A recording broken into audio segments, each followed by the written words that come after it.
கண்ணியத்துக்குரியவர்களே, இன்று உலகம் முழுக்க கவலையாலும் பிரச்சனையாலும் சோதனைகளாலும் மன விரக்திகளாலும் வாழ்க்கையின் விரக்திகளாலும் மரணத்தை எண்ணி வாழக்கூடிய வாழ்வைத்தான் பலர் வாழக்கூடிய சூழ்நிலையை நாம் பார்க்கிறோம். குறிப்பாக வாலிப சமூகத்துடைய ஆண்களும் பெண்களும் பெரும்பான்மையாக இந்த நிலையில் இருக்கக்கூடிய காட்சியைத்தான் நம்மால் பார்க்க முடிகிறது. அல்லாஹுடைய தூதர் ஸல்லல்லாஹு அலைஹி வஸல்லம் இந்த காலம் மறுமை நெருங்கும் போது வரும் என்று சொன்னார்கள். மனிதர்களுடைய இறுதி காலம் நெருங்கும் போது மன்னரைகளை பார்த்து மனிதர்கள் சொல்லுவார்கள், நீங்கள் இருக்கக்கூடிய இடத்தில் நாங்கள் இருக்க வேண்டுமே என்று. மரணித்தவனை பார்த்து உயிர் உள்ளவன் மரணிக்க வேண்டும் என்று ஆசைப்படுவான் என்று அல்லாஹுடைய தூதர் ஸல்லல்லாஹு அலைஹி வஸல்லம் அவர்கள் சொன்னார்கள். இப்படி மரணத்தை எண்ணி கவலையாலும் பிரச்சனைகளாலும் சோதனைகளாலும் நெருக்கடிகளாலும் வாழக்கூடிய வாழ்வை இறுதி சமூகம் சந்திக்கும் என்று அல்லாஹுடைய தூதர் ஸல்லல்லாஹு அலைஹி வஸல்லம் அவர்கள் சொன்னார்கள். இன்று இதற்காக மருத்துவமனைகள் உருவாகிவிட்டது, இதற்காக மருத்துவர்கள் உருவாகிவிட்டார்கள். இதுவே மிகப்பெரிய ஒரு அம்சமாக சமூகத்தில் மாறிக்கொண்டிருக்கிறது. இப்படி சோதனையான காலத்தில் நீங்கள் சோதனைகளை சந்தித்துக் கொண்டிருந்தால், நோயால், செல்வ இழப்பால், கண்ணிய இழப்பால், அல்லது வாழ்க்கையின் நெருக்கடிகளால், உறவுகளுடைய பிரிவால், இது போன்ற எந்த சோதனையில் நீங்கள் சிக்குண்டிருந்தாலும் இந்த செய்தியை செவிதாழ்த்தி கேளுங்கள். இந்த சோதனைகளில் நீங்கள் தனியாக இல்லை, உங்களுடைய இறைவன் உங்களோடு தான் இருக்கிறான். மீண்டும் சொல்கிறேன், இந்த சோதனைகள் எதுவாயினும் கவலை கொள்ளாதீர்கள், நீங்கள் தனியாக இல்லை, இறைவன் உங்களோடு தான் இருக்கிறான். அந்த செய்தி தான் நான் இப்போது உங்களுக்கு சொல்லக்கூடிய செய்தி. குர்ஆன் சொல்லுகிறது, வனப்லூக்கும் பிஷ்ஷர்ரி வல் கைரி ஃபித்னா. அல்லாஹ் நலவிலும் தீயதிலும் சோதனைகளை கொடுப்பான். இறைவனை பொறுத்தவரை நலவை இறைவன் கொடுப்பதும் ஒரு தீயதை உங்களை அணுக வைப்பதும் இரண்டும் இறைவனை பொறுத்தவரை சோதனைதான். உலகத்தை படைத்து மனிதர்களை இந்த உலகத்திலே அனுப்பும் போதே இறைவன் கூறிவிடுகிறான், வலனப்லுவன்னக்கும், நிச்சயமாக திட்டமாக நான் உங்களை சோதித்தே தீருவேன். பசியை கொண்டு சோதிப்பேன், பயத்தை கொண்டு சோதிப்பேன், செல்வ இழப்புகளை கொண்டு சோதிப்பேன், தொழிலின் நஷ்டத்தை கொண்டு சோதிப்பேன், உயிரிழப்புகளை கொண்டு உங்களை நான் சோதிப்பேன் என்று இறைவன் சோதித்தே தீருவான் என்று கூறிதான் மனித இனத்தை இந்த பூமியிலேயே அனுப்பி இருக்கிறான். இந்த பூமியிலேயே சோதனைகளில் இருந்து நீங்கி ஒரு சமூகம் வாழ வேண்டும் என்றால் அவர்கள் யாராக இருப்பார்கள் தெரியுமா? நபிமார்கள், இறைத்தூதர்கள். ஆனால் அந்த இறைத்தூதர்கள் தான் இந்த பூமியிலேயே அதிகம் சோதிக்கப்பட்டவர்கள். சோதனை எனக்கும் உங்களுக்கும் மட்டும் இறைவனால் கொடுக்கப்படுவதல்ல, நபிமார்கள் தான் இந்த உலகத்திலே சோதனை கொடுப்பதற்கு முதலாவதாக இறைவனால் தேர்ந்தெடுக்கப்படுபவர்கள். குர்ஆன் சொல்லுகிறது, நபிமார்கள் நிராசை அடைந்து நாங்கள் பொய்ப்பிக்கப்பட்டு விட்டோம் என்று எண்ணும் அளவிற்கு அவர்கள் நிராசை அடையும் போதுதான் அந்த சோதனையால், அந்த சிரமங்களால், அந்த கஷ்டங்களால் இறைவன் அவர்களுக்கு வெற்றியை அளிப்பான் என்று குர்ஆன் சொல்லுகிறது. இறைத்தூதர் ஸல்லல்லாஹு அலைஹி வஸல்லம் அவர்களிடத்திலே கேட்கப்பட்டது, இந்த பூமியிலேயே அதிகமாக சோதனைக்கு உள்ளாக்கப்பட்டவர்கள் யார் என்று. அல்லாஹ்வின் தூதர் ஸல்லல்லாஹு அலைஹி வஸல்லம் அவர்கள் சொன்னார்கள், நபிமார்கள். அவர்களுக்கு பிறகு நல்லவர்கள், அவர்களுக்கு பிறகு அவர்களை பின்தொடர்பவர்கள் என்று அல்லாஹ்வுடைய தூதர் ஸல்லல்லாஹு அலைஹி வஸல்லம் அவர்கள் சொன்னார்கள். மனிதர்களுடைய எல்லோருடைய வாழ்க்கையிலும் இந்த எல்லா சோதனைகளும் பொதுவானது. நானும் நீங்களும் மட்டும் சோதனையில் உள்ளாக்கப்படுவதில்லை என்ற நியதியை நாம் புரிந்து கொள்ள வேண்டும். நமது வலதுபுறம் இடதுபுறம் இருக்கக்கூடிய எல்லோர்களும் சோதிக்கப்படுகிறார்கள். இப்போது பாருங்கள், பலஸ்தீனிலே முஸ்லிம்கள் படக்கூடிய பிரச்சனைகள், அவர்கள் சந்திக்கக்கூடிய சிரமங்கள், அவர்கள் சந்திக்கக்கூடிய உயிரிழப்புகள், பசியால் வாடக்கூடிய மனிதர்கள் நமக்கு முன்னால் வாழ்ந்து கொண்டிருக்கிறார்கள். தண்ணீர் கிடைக்காமல் தாகத்திலே கடல் நீரை குடிக்கக்கூடிய மக்கள் இன்று பலஸ்தீனிலே உண்டு. பசியால் புல்லை, விலங்கினங்களுடைய கழிவை சாப்பிடக்கூடிய மக்களாக இன்று பலஸ்தீன் மக்கள் பசியால் தாகத்தால் வாடுகிறார்கள். மனைவி இல்லை, குழந்தைகள் இல்லை, கணவன் இல்லை, உறவுகள் இல்லை. ஒரு கடைக்கு சென்று திரும்பி வந்த பெண்ணுக்கு குடும்பம் முழுக்க மண்ணில் புதைந்திருக்கிறது. அவர்களுக்கு உணவுக்கு வாய்ப்பில்லை, தண்ணீருக்கு வாய்ப்பில்லை, ஒதுங்குமிடத்திற்கு வாய்ப்பில்லை, பாதுகாப்பிற்கு வாய்ப்பில்லை. அவர்கள் தொழுவதற்கு மஸ்ஜிதுகள் இல்லை பலஸ்தீனில். இந்த சோதனைகளுக்கு முன்னால் எல்லாம் என்னையும் உங்களையும் நிறுத்தி பாருங்கள். நம் சோதனைகள் எல்லாம் ஏமாத்திரம். என்ன அளவு சோதனைகளை சந்திக்கிறோம். இப்படி மனித இனத்தில் அல்லாஹ் அவன் நாடியவர்களை அவன் நாடிய அளவு சோதனைகளை கொடுத்து நெருக்கிக் கொண்டே இருப்பான். இந்த சோதனையில் இருக்கக்கூடிய எனக்கும் உங்களுக்கும் குர்ஆனும் சுன்னாவும் சொல்லக்கூடிய மருந்துகள் என்ன தெரியுமா? முதலாவது மருந்து எடுத்துக்கொள்வோம், அல் ஈமானு பில் கதரி கைரிஹி வ ஷர்ரிஹி. நன்மையாயினும் தீயதாயினும் எதுவாயினும் என் இறைவனின் புறத்திலிருந்துதான் என்னை வந்தடைகிறது. அவன் இந்த சோதனை வருவதற்கு முன்னதாகவே அந்த விதியை நிர்ணயித்திருக்கிறான், அதை அறிந்திருக்கிறான். அந்த சோதனை எனக்கு வருகிறது, இதன் மூலமாக இறைவன் என்னை சுத்தப்படுத்த, என் அந்தஸ்தை உயர்த்த நாடுகிறான், அல்லது என்னை நான் செய்யும் பாவங்களால் தண்டிக்க நாடுகிறான். இதை பின்னால் விளக்குகிறேன். ஆனால் ஒரு முஃமின் சோதனைகள் வரும்போது அவனுடைய உள்ளத்தில் பதிய வைக்க வேண்டிய முதல் அம்சம், இதை என் இறைவன் அறிந்திருக்கிறான். வமா தஸ்குது மின் வரகத்தின் இல்லா யஅலமுஹா. இந்த உலகத்தில் இருந்து ஒரு மரம், அந்த மரத்தில் இருந்து ஒரு இலை கீழே விழ முடியாது என் இறைவனுடைய நாட்டம் இல்லாமல், கல்வி இல்லாமல். இதை அறிந்த இறைவன் என் சோதனையை அறியாமல் இருப்பானா? எனக்கு வரக்கூடிய நோயை, செல்வ இழப்பை, கஷ்டங்களை, சிரமங்களை, பிரிவை என் இறைவன் அறியாமல் இருப்பானா? அல்லது நாம் இன்று உலகத்திலே பார்க்கக்கூடிய எல்லா சோதனைகளையும், பலஸ்தீனில் என்னுடைய சமூகம் படக்கூடிய சிரமங்களை, கஷ்டங்களை, சோதனைகளை, அந்த இரத்தங்களை, அந்த உயிரிழப்புகளை, அந்த பிரிவுகளை, அந்த ஓலங்களை இறைவன் அறியாமல் இருப்பானா? இறைவன் அனைத்தையும் அறிந்திருக்கிறான். ஆனால் அவனுக்கென்று ஒரு நியதி இருக்கிறது, அவனுக்கென்று ஒரு வழிமுறை இருக்கிறது. இந்த சமூகத்தை தூய்மைப்படுத்துவதற்கும், இந்த சமூகத்திற்கு அவன் பாவங்களின் காரணமாக தண்டனைகளை கொடுப்பதற்கும். அல் ஈமானு பில் கதரி வல் கைரிஹி வ ஷர்ரி, நன்மை தீமை அனைத்தும் இறைவனின் புறத்திலிருந்து வருகிறது. அவன் நாடியதால் தான் இது என்னை வந்தடைந்திருக்கிறது என்பதை முதலில் ஒரு முஃமின் ஏற்றுக்கொள்ள வேண்டும். இரண்டாவது மருந்து, இறை நினைவை உள்ளத்திலே கொண்டு வர வேண்டும். இறைவனை உள்ளம் நினைக்க தயாராக வேண்டும். உள்ளத்தின் நோய்க்கு மிகப்பெரிய மருந்து அலா பி திக்ரில்லாஹி தத்மஇன்னுல் குலூப். உள்ளத்தின் நிம்மதியை அல்லாஹ் திக்ரில் வைத்திருக்கிறான், அவனுடைய நினைவில் வைத்திருக்கிறான். ரப்பை ஒருவன் சோதனையில் நினைத்தால் ஃபத்குருனி ஃபத்குரூனி அத்குருக்கும், ஃபத்குரூனி அத்குருக்கும், என்னை நினையுங்கள். ரப்பு சொல்லுகிறான், உங்களை படைத்தவன் சொல்லுகிறான், உங்களை பரிபாலிப்பவன் சொல்லுகிறான், அத்குருக்கும், உங்களை நான் நினைக்கிறேன். அல்லாஹு அக்பர். அல்லாஹ் நினைத்து விட்டால் உங்களுடைய சோதனைகள் எல்லாம் எம்மாத்திரம் அவனுக்கு நீக்குவதற்கு. உங்கள் நோயில் இறைவன் உங்களை நினைத்து விட்டால் அவனை தவிர வேறு யார் உங்களுக்கு மருந்தை கொடுத்து அந்த நோயை நீக்க முடியும்? செல்வ இழப்பை நீக்க முடியும், பிரிவுடைய கவலைகளை நீக்க முடியும், வாழ்வின் பிரச்சனைகளை நீக்க முடியும். அல்லாஹுடைய தூதர் ஸல்லல்லாஹு அலைஹி வஸல்லம் சொன்னார்கள், அல்லாஹ் கூறுவதாக, ஒரு அடியான் என்னை எப்படி நினைக்கிறானோ அது போன்றே நானும் அவனை நினைக்கிறேன். அவன் என்னை நினைத்தால் நான் அவனோடு இருந்து விடுகிறேன். அவன் என்னை தனிமையில் நினைத்தால் நானும் அவனை தனிமையில் நினைக்கிறேன். அவன் ஒரு கூட்டத்தில் என்னை நினைவு கூர்ந்தால் அவன் நினைவு கூறக்கூடிய கூட்டத்தை விட சிறந்த கூட்டத்தில் நான் அவனை நினைவு கூறுகிறேன் என்று அல்லாஹுடைய தூதர் ஸல்லல்லாஹு அலைஹி வஸல்லம் அல்லாஹ் கூறுவதாக சொன்னார்கள். அவன் தனிமையில் அவன் நினைத்தால் என்னை, நான் அவனை தனிமையில் நினைக்கிறேன். என்னை நினைத்தால் நான் அவனோடு தான் இருக்கிறேன் என்று அல்லாஹ் கூறுகிறான். அல்லாஹ் உங்களோடு இருந்தால் ஏன் கவலை? அல்லாஹ் உங்களோடு இருந்தால் ஏன் பிரச்சனைகள்? அல்லாஹ் உங்களோடு இருந்தால் ஏன் சிரமங்கள்? அல்லாஹ்வை நேசிக்கக்கூடிய அடியார்களுக்கு லா ஹவுஃபுன் அலைஹிம் வலா ஹும் யஹ்ஸனூன், அவர்கள் கவலை கொள்ள மாட்டார்கள், அவர்கள் பயம் கொள்ள மாட்டார்கள். அவர்களுடைய உள்ளம் அல்லாஹ்வின் நினைவால் நிரம்பி இருக்கும் போது இறைவன் கொடுத்த கவலை, இறைவன் கொடுத்த சோதனை, அவன் எனக்கு ஒன்றை நாடுகிறான், இதில் நான் நலவை முயற்சி செய்து முன்னேறுகிறேன், என்ன சோதனையாயினும் அவன் எனக்கு நீக்குவான் என்ற நம்பிக்கையில் ஒரு முஃமின் முன்னேறுவான். ஒரு பாவி இறைவனை குறை கூறி பின்னால் வந்து விடுவான், இறைவனை மறந்து பின்னால் சென்று விடுவான், இறைவனை ஏசி அல்லது சபித்து நீ எல்லாம் இறைவனா என்று சோதனையில் அவனை தூற்றிவிட்டு பின்னால் வந்து விடுவான். ஒரு முஃமின் அவனை அதிகம் அதிகம் நினைவு கூறுவதற்கு தயாராகுவான்.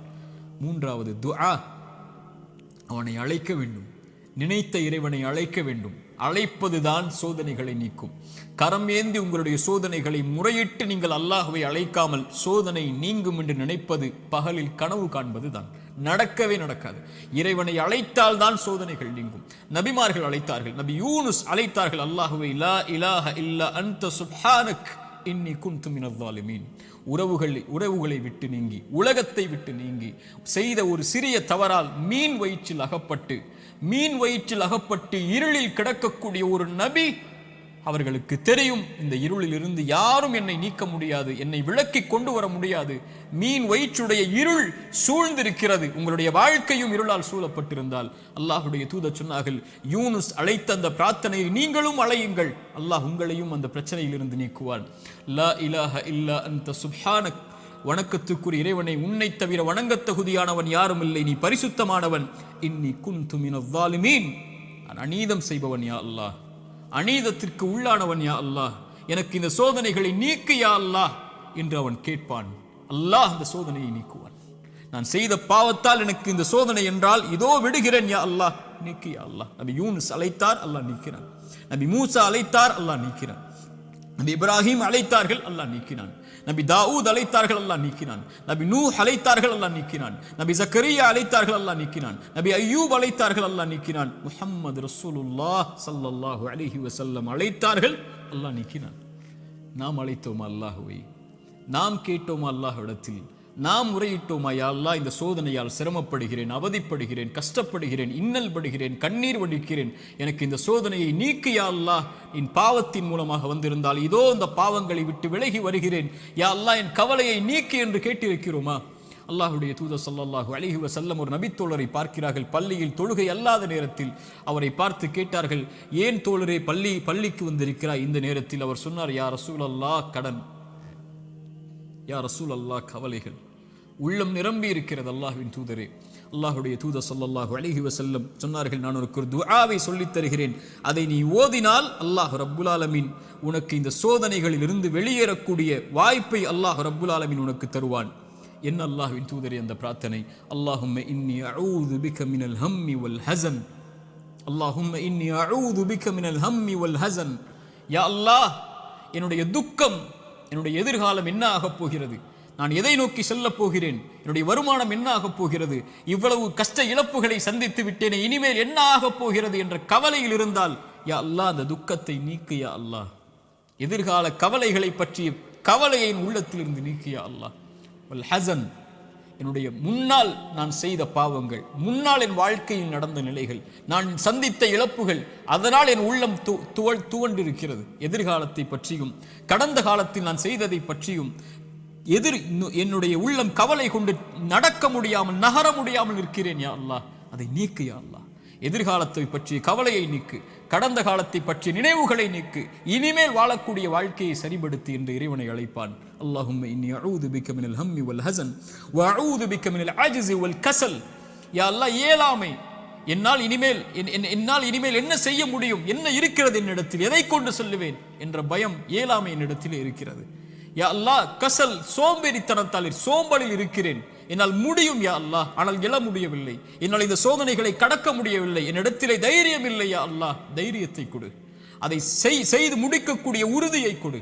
வஅஊது பிக மினல் அஜ்ஸி வல் கஸல் வஅஊது பிக மினல் ஜுப்னி வல் புகுல். யா அல்லாஹ், கஞ்சத்தனத்தை விட்டும், யா அல்லாஹ் கோழைத்தனத்தை விட்டும், யா அல்லாஹ் கடன் என்னை மிகைப்பதை விட்டும், மனிதர்கள் என்னை ஆக்கிரமிப்பதை விட்டும் என்னை பாதுகாத்து விடு யா அல்லாஹ்.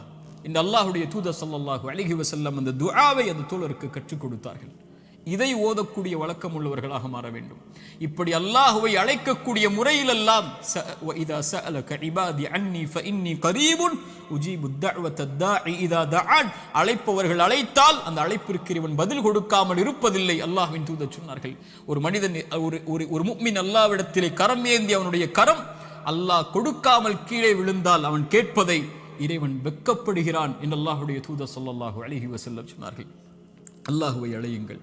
கடைசியாக இந்த நேரத்தில் சுருக்கமாக சொல்கிறேன், மீண்டும் சொல்கிறேன், நோயால் சிரமப்படுகிறீர்களா, இழப்புகளால் சிரமப்படுகிறீர்களா, பிரிவால் சிரமப்படுகிறீர்களா, கடினமான காலத்தை வாழ்க்கையில் கடக்கிறீர்களா, ஒருபோதும் அல்லாஹ் உங்களை கைவிட மாட்டான். உங்களை விட இறைவன் உங்கள் மீது நேசம் கொண்டிருக்கிறான். கவலை கொள்ளாதீர்கள். நீங்கள் தனியாக ஒருபோதும் இல்லை. உலகமெல்லாம் உங்களுக்கு எதிராக இருந்தாலும் நீங்கள் தனியாக இல்லை. அவன் உங்களோடு இருக்கிறான். அவன் உங்களோடு இருந்தால், இந்த உலகத்தில் யார் உங்களோடு இல்லை என்றாலும், இந்த உலகமே உங்களை வெறுத்திருந்தாலும், உலகமே உங்களை புறக்கணித்தாலும் கவலை கொள்ளாதீர்கள். அது போதும் நமக்கு. இறைவன் உங்களோடு இருந்தால் அது போதும். உலகமெல்லாம் உங்களோடு இருந்து இறைவன் உங்களோடு இல்லை என்றால் அதைவிட நஷ்டம் இல்லை. உலகத்தில் எவரும் இல்லாமல் இறைவன் உங்களோடு இருந்தால் அதைவிட இன்பம் இல்லை.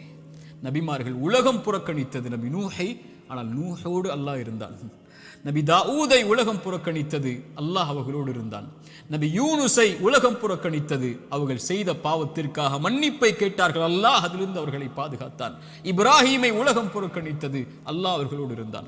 மூசாவை உலகம் புறக்கணித்தது, அல்லாஹ் அவர்களோடு இருந்தான். நபி அல்லாஹ்வின் தூதரையும் உலகம் புறக்கணித்தது, பெரும்பான்மை புறக்கணித்தது, அல்லாஹ் அவர்களோடு இருந்தான். லா தஹ்சன் இன்னல்லாஹ மஅனா. அல்லாஹ்வின் தூதர் அதனால்தான் சொன்னார்கள், கவலை கொள்ளாதீர், அல்லாஹ் நம்மோடு இருக்கிறான். அல்லாஹ்வின் தூதர் ஸல்லல்லாஹு அலைஹி வஸல்லம் ஒரு தாயை குறித்து சொன்னார்கள். போர்க்களத்தில் காணாமல் போய் கிடைத்த ஒரு குழந்தையை ஒரு தாய் தேடி வரும்போது அல்லாஹ்வுடைய தூதர் அதை எடுத்து கொடுக்கும்போது அந்த தாய் அந்த குழந்தையை வாங்கி கட்டி அணைத்து அதற்கு உணவை கொடுக்கும்போது அல்லாஹ்வின் தூதர் நபித்தோழர்களை பார்த்து கேட்டார்கள், இந்த தாய் இந்த குழந்தையை நெருப்பில் வீசுவாளா? அந்த குழந்தை படக்கூடிய சிரமத்தை கஷ்டமாக உணர்ந்த அந்த தாய், தன் உயிர் போய் கிடைத்த வந்த மகிழ்ச்சியில் இந்த வாழக்கூடிய இந்த தாய் இந்த குழந்தையை நெருப்பில் வீசுவாளா? தன்னோடு வந்துவிட்ட அந்த குழந்தையை எப்படி நெருப்பில் வீசுவாள்? அல்லாஹ் இந்த குழந்தைக்கு இந்த தாய் காட்டக்கூடிய அன்பை விட அல்லாஹ் அவனுடைய அடியார்கள் மீது இரக்கம் உள்ளவன். அல்லாஹ் அக்பர். ஒரு அறிஞர் அழகாக சொல்லுவார், யா அல்லாஹ், அல்லாஹ்வை அழைத்து சொல்லுவார், யா அல்லாஹ், என் தாயை விட என் மீது இரக்கம் காட்டக்கூடியவன் நீ. என் தாய் நான் சிரமப்படுவதை, என் தாய் நான் நோயில் வாடுவதை, என் தாய் நான் கடனில் இருப்பதை, கடனால் கஷ்டப்படுவதை, என் தாய் என் செல்வ இழப்புகளில் கஷ்டப்படுவதை, என் தாய் என்னுடைய இழப்புகளில், பிரிவில், நோயில், சிரமங்களில், சோதனையில் கஷ்டப்படுவதை விரும்ப மாட்டாள். என் தாயை விட என் மீது இரக்கம் உள்ள நீயும் விரும்ப மாட்டாயா அல்லாஹ், அதை எனக்கு இரக்கம் காட்டு, இந்த சோதனையை நீக்கென்று அல்லாஹ்வை அழைப்பார்கள் அறிஞர்கள் இந்த ஹதீஸை கொண்டு. அல்லாஹு அக்பர். அல்லாஹ் உங்களை ஒருபோதும் கைவிட மாட்டான். அல்லாஹ் உங்களை ஒருபோதும் பிரிந்து விட மாட்டான். அல்லாஹுவின் பக்கம் வந்து விட்டால் அல்லாஹ் உங்களை ஒருபோதும் வேதனை அடைவதை, உங்கள் கண்கள் கண்ணீர் வடிப்பதை, உங்கள் உள்ளம் நெருக்கமாகுவதை, உங்கள் உள்ளம் உடைக்கப்படுவதை இறைவன் ஒருபோதும் பார்த்து கொண்டிருக்க மாட்டான். ஆனால் கடைசியாக சோதனைகள் இறைவனின் புறத்திலிருந்து வருகிறது, ஆம். ஆனால் ஒருவருக்கு சோதனை நன்மையாக வரும், ஒருவருக்கு சோதனை தண்டனையாக வரும். நபிமார்களுக்கு சோதனை வந்தது என்று சொன்னேன். எல்லா நபிமார்களுக்கும் சோதனை வந்தது. அந்த சோதனைகள் அவர்களை தூய்மைப்படுத்துவதற்காக, அவர்களை சுத்தப்படுத்துவதற்காக, அவர்களுடைய அந்தஸ்தை அல்லாஹ்விடத்திலே உயர்த்துவதற்காக, ஈமானில் அவர்களை உறுதிப்படுத்துவதற்காக, எல்லாவற்றையும் கொண்டும், உலகத்தை கொண்டும், மார்க்கத்தை கொண்டும், தீனை கொண்டும் அல்லாஹ் சோதித்துக் கொண்டே இருந்தால் அவனின் பக்கம் அவர்களை நெருக்கமாக்கி, அவனின் பக்கம் அவர்களை நெருக்கமாக்கி கொண்டு வருவதற்காக. அது நிஅமா, அது அருள். அந்த சோதனை அருள்.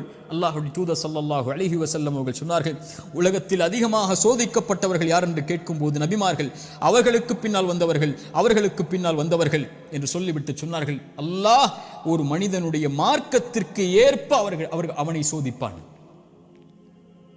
யா அல்லாஹ், அவனுடைய மார்க்கம் நிலையாக உறுதியாக இருந்தால் அந்த உறுதியோடு, அந்த நிலையோடு சோதனையும் உறுதியாகும். யா அல்லாஹ். மேலும் சொன்னார்கள், அவனுடைய மார்க்கம் எளிதாக இருந்தால் சோதனையும் அவனுக்கு எளிதாகும். ஆனால் இறைவன் நாடக்கூடிய அடியார்களை இறைவன் சோதனைகளை கொண்டு, சிரமங்களை கொண்டு நெருக்கமாக்கி கொண்டே இருப்பான், இந்த பூமியில் அவன் பாவம் இல்லாதவனாக நடக்கும் வரை. யா அல்லாஹ், இந்த ஹதீஸை எப்படி விவரிப்பது இந்த சிறிய நேரத்தில்? இன்ஷா அல்லாஹ் வாய்ப்புகள் வரும்போது இந்த ஹதீஸை விவரிக்கிறேன்.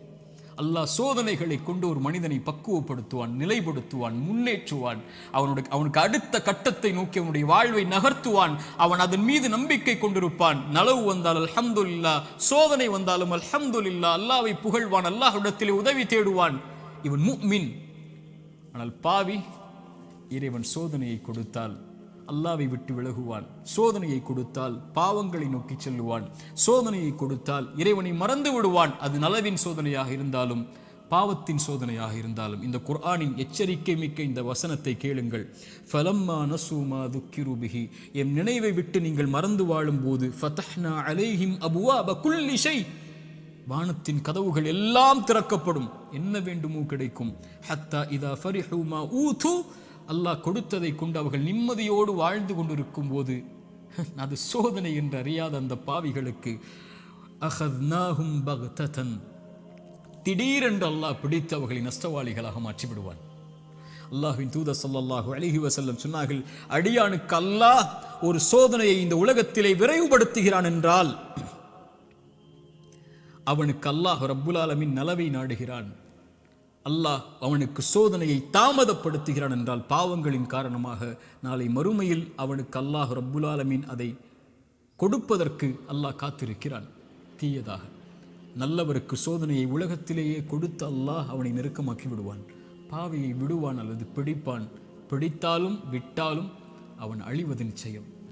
அல்லாஹ் ரப்புல் ஆலமீன் அப்படிப்பட்ட பாவங்களை விட்டு அல்லாஹ் எம்மை பாதுகாப்பானாக. நல்லவர்களுக்கு சோதனை அருள். அவர்கள் அனுபவிக்கக்கூடிய ஒவ்வொரு கண்ணீர் துளிக்கும், ஒவ்வொரு சிரமத்திற்கும், ஒவ்வொரு கவலைக்கும், ஒவ்வொரு துக்கத்திற்கும், ஒவ்வொரு அழைப்பிற்கும், அவர் காலில் ஒரு முள் தைத்தால் கூட அவர் படக்கூடிய இன்னலுக்கும் அல்லாஹ் பாவங்களை அழித்து கொண்டே இருப்பான். ரசூலுல்லாஹ் சொன்னார்கள் ஸல்லல்லாஹு அலைஹி வஸல்லம். ஆனால் பாவி படக்கூடிய ஒவ்வொரு சோதனையும் அவன் மீண்டு அல்லாஹ்விடத்திலே செய்த பாவங்கள் எதுவாயினும், அவன் கடந்த காலம் எதுவாயினும், எவ்வளவு கொடிய பாவங்களை வைத்திருந்தாலும் அவன் பாவத்திலிருந்து விலகாமல் சோதிக்கப்படும் போது நன்மையை நோக்கி செல்லாமல் இருந்தால் அவனுக்கு இந்த உலக வாழ்வும் மறுமையும் அழிவுதான். சோதிக்கப்பட்டால் உள்ளத்திடம் கேளுங்கள், நன்மையில் இருக்கிறாயா, பாவத்தில் இருக்கிறாயா? நன்மையில் இருந்தால் இது உனக்கு அருளின் சோதனை, முன்னேறு, வெளிச்சம் உனக்கு முன்னால் இருக்கிறது, நடந்து சென்று கொண்டே இரு, இந்த இருள் நீங்கிவிடும். இருளுக்கு பிறகு பகல், துன்பத்திற்கு பிறகு இன்பம், நோய்க்கு பிறகு சுகம், இப்படி உலகம் மாறி மாறி உனக்கு கொடுக்கும். ஓடிவிடு நன்மையை தேடி. வெளிச்சம் உன் வாழ்க்கையில் விரைவில் வரும், மிகப்பெரிய வெளிச்சமாக. நீ ஒரு மாதம் சிரமப்படுவாய், ஆனால் நீ கடக்க வேண்டிய இந்த மாதத்தை அல்லாஹ்வின் நம்பிக்கையில் நன்மையில் கடந்து விட்டால் நீ வருடம் முழுக்க நிம்மதியோடு இருப்பாய். 3 நாள் 4 நாட்கள் நோயில் சிரமப்பட்டால் கவலை கொள்ளாதே. அந்த நோயை அல்லாஹ்வின் நன்மைகளை எதிர்பார்த்து காரணிகளை எடுத்துக்கொண்டு களி, அல்லாஹ் உனக்கு அதற்கு பிறகு மிகப்பெரிய சுகத்தை வைத்திருக்கிறான். ஆனால் பாவத்தில் இவை அனைத்தையும் நீங்கள் சந்தித்தால், பாவம் உங்களிடத்திலே இருந்தால், யா அஹி யா உஹ்தி, என் தோழரே, என் சகோதரியே, அல்லாஹ்விற்காக அதை விடுங்கள். அல்லாஹ் உங்களை அரவணைக்க காத்து கொண்டிருக்கிறான். அவனை நோக்கி வந்து விடுங்கள். உங்கள் வாழ்வின் கவலைகள், பிரச்சனைகள், துன்பங்கள் இவை அனைத்தையும் இறைவன் நீக்கி விடுவான். அல்லாஹ் அப்படிப்பட்ட வாழ்வை எமக்கு தரட்டும். அல்லாஹ் இந்த அறிவுரை எனக்கும் உங்களுக்கும் அறிவுரையாக்கட்டும். இதன் மூலமாக எம்முடைய வாழ்வை இறைவன் செழிப்பாக்கட்டும். உலக சமூகத்திலே முஸ்லிம் சமூகம் படுகின்ற இன்னல்கள், கஷ்டங்கள், பிரச்சனைகள், சோதனைகள், குறிப்பாக பலஸ்தீனில் நம்முடைய சகோதர சகோதரிகள் படக்கூடிய எல்லா இன்பங்கள், எல்லா இழப்புகளுக்கும், எல்லா சோதனைகளுக்கும், எல்லா துன்பங்களுக்கும் அல்லாஹ் விரைவில் மிகப்பெரிய வெற்றியோடு அல்லாஹ் வெளிச்சத்தை தரட்டும். அகூலு கௌலி ஹாதா அஸ்தக்ஃபிருல்லாஹ் லீ வலக்கும். அஸ்ஸலாமு அலைக்கும்.